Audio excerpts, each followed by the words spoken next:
Hello అందరికి welcome back to my channel.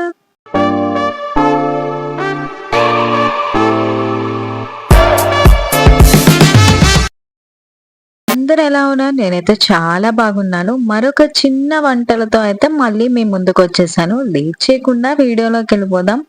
వీడియోలోకి వెళ్లే ముందు కొత్తగా ఎవరైనా నా ఛానల్ చూస్తున్నట్టయితే ప్లీజ్ ఒకసారి నా పాత వీడియోస్ చెక్ చేయండి అండ్ సబ్స్క్రైబ్ చేసుకోవడం మాత్రం మర్చిపోకండి. ఇంకా వీడియోలోకి వెళ్ళిపోదాం, వచ్చేసేయండి. సో ఫైనలీ బీటింగ్ లో చూపించినట్టు చికెన్ అయితే మంచిగా కడిగైతే పక్కన పెట్టేసుకున్నాను కదా. సో ఈ చికెన్ ని 2 భాగాలుగా అయితే నేను వండుదాం అనుకుంటున్నా. ఒకటైతే చికెన్ ఫ్రై అనమాట, రెండోది చికెన్ కర్రీ. అది రోటీలోకి అయితే చాలా బాగుంటుంది. సో నేను రోటీ కోసం మాత్రమే ఈ చికెన్ కర్రీ అయితే వండుతున్నాను. అండ్ ఇది రైస్ లో కూడా బానే ఉంటుంది. ఒకసారి మస్ట్ అండ్ ట్రై, రోటీలోకి ఇంకా బాగుంటుంది. సో ఇక్కడ చూపించిన ప్రాసెస్ వచ్చేసి చికెన్ ఫ్రైకి అనమాట.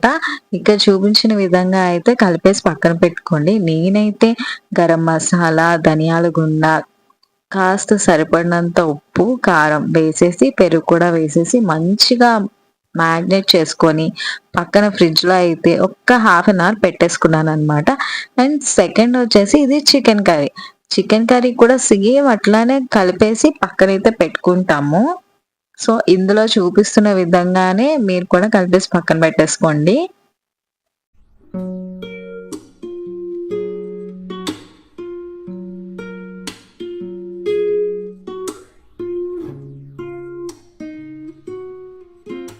సో ఫైనల్‌గా చికెన్ కర్రీ కూడా మ్యాగ్నేట్ చేసి పక్కనైతే పెట్టేసుకొని, పొయ్యి వెలిగించుకొని, కళాయి పెట్టేసి, ఆయిల్ వేసేసుకొని, కొంచెం జీలకర్ర, ఇందాక కట్ చేసి పెట్టుకున్న ఆనియన్స్, పచ్చిమిర్చి కూడా వేసేసుకొని బాగా కలిపేసి మంచి బ్రౌన్ షేడ్ వచ్చేంత వరకు కలిపేసుకున్న తర్వాత అల్లం వెల్లుల్లి పేస్ట్ కూడా వేసి కొంచెం ఆయిల్ పైకి తేలేంత వరకు ఉంచేసుకొని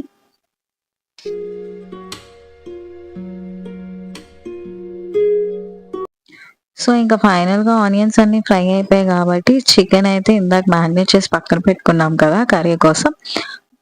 సో అది కూడా అందులో వేసేసుకొని మంచిగా దగ్గరికి అయ్యేంత వరకు, అంటే ఆయిల్ పైకి తేలేంత వరకు కొంచెం మగ్గనిద్దాం.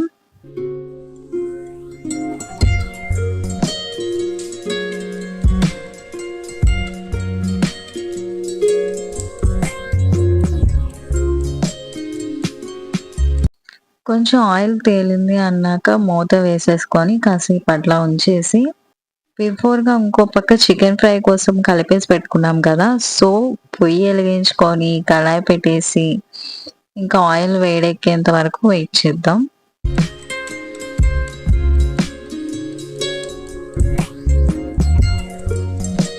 సో ఇందాక మూత పెట్టుకుంటాం కదా, దాన్ని మర్చిపోతే ఎలా? సో కొంచెం ఉప్పు, కారం అయితే కొంచెం తగ్గినట్టు అనిపించింది. మధ్యలో టేస్ట్ చేసి చూసాననమాట.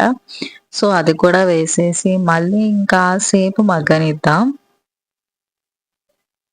మంచిగా కలిపేసుకొని ఒక గ్లాస్, అంటే గ్లాస్ కూడా కాదు, ఒక్క హాఫ్ గ్లాస్ అనమాట కొంచెం నీళ్ళైతే ఇందులో వేస్తున్నాను. బాగా కలిపేసుకున్న తర్వాత మళ్ళీ కొంచెంసేపు మూత పెట్టేసి ఒక 2 మినిట్స్ వదిలేద్దాం.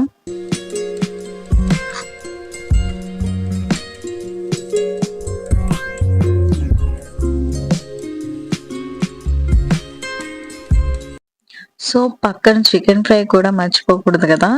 సో పాన్ పెట్టుకున్న ఆయిల్ కూడా మంచిగా హీట్ ఎక్కేసింది. సో ఫైనల్లీ చికెన్ కూడా ఫ్రై చేసేద్దాం. ఒకటి ఒకటి ఇట్లా గరిటతో వేసుకోండి, చేతులు కాలకుండా.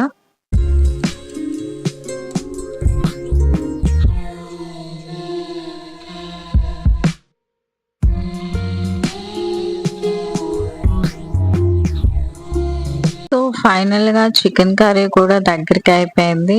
పొయ్యి అయితే ఆఫ్ చేసుకునే ముందు నేను ఇందులో చూపించలేదు కానీ కొంచెం ధనియాల గుండ అయితే వేశాను. ఒక హాఫ్ స్పూన్ ధనియాల గుండ వేసేసి అలా కలిపేసుకొని పొయ్యి అయితే ఆఫ్ చేసేసుకున్నాను.